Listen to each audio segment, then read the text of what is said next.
Panginoon, salamat sa lakas na ibinibigay ninyo sa akin. Salamat sa pagpapala. Salamat sa lagi kang nakahanda na ako'y tulungan palagi. Alam kong lagi kang nakasuporta sa akin. Kahit ang nasa harapan ko ngayon, ang mga nangyayari ngayon, ang mga problemang nasa buhay ko ngayon ay hindi ko maintindihan. Kahit na ang tingin ko sa sitwasyon ko ngayon ay napakagulo.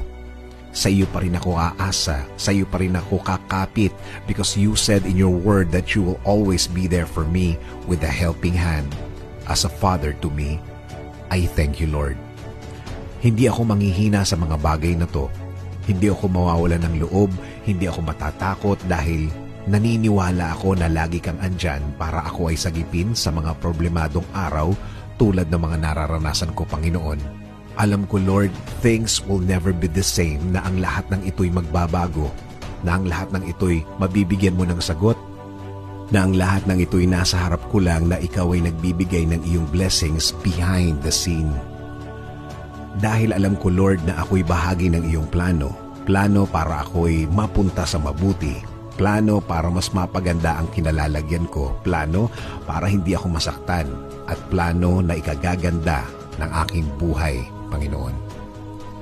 Sa iyo rin ako aasa, Panginoon, sa safety ng aking pamilya. Tuloy niyo po ang pagbibigay ng proteksyon at pagmamahal sa aking pamilya. Tuloy niyo po ang pagbibless sa kanila. At ang aming bayan, Panginoon, huwag niyo rin pong pabayaan ang aming bansa. Kayo na po ang mag-alaga sa amin at sa lahat ng aming kababayan. Patuloy kaming kakapit sa inyong pangako, Panginoon, na ibibless niyo po kami at ang aming bayan. Maniniwala kami na ang lahat ng inyong pangako ay mangyayari sa aming mga buhay. Itinataas po namin ang lahat sa inyo. Ang aming mga pangamba ay ibinibigay namin lahat sa inyo. Panginoon, palitan niyo po ito ng kapayapaan at maraming pagpapala sa aming mga buhay. Kaya, Panginoon, salamat sa pagmamahal mo, salamat sa pagpo-provide mo sa amin, at salamat sa tuloy-tuloy mong pagiging ama sa amin. This is our prayer in Jesus' name. Amen.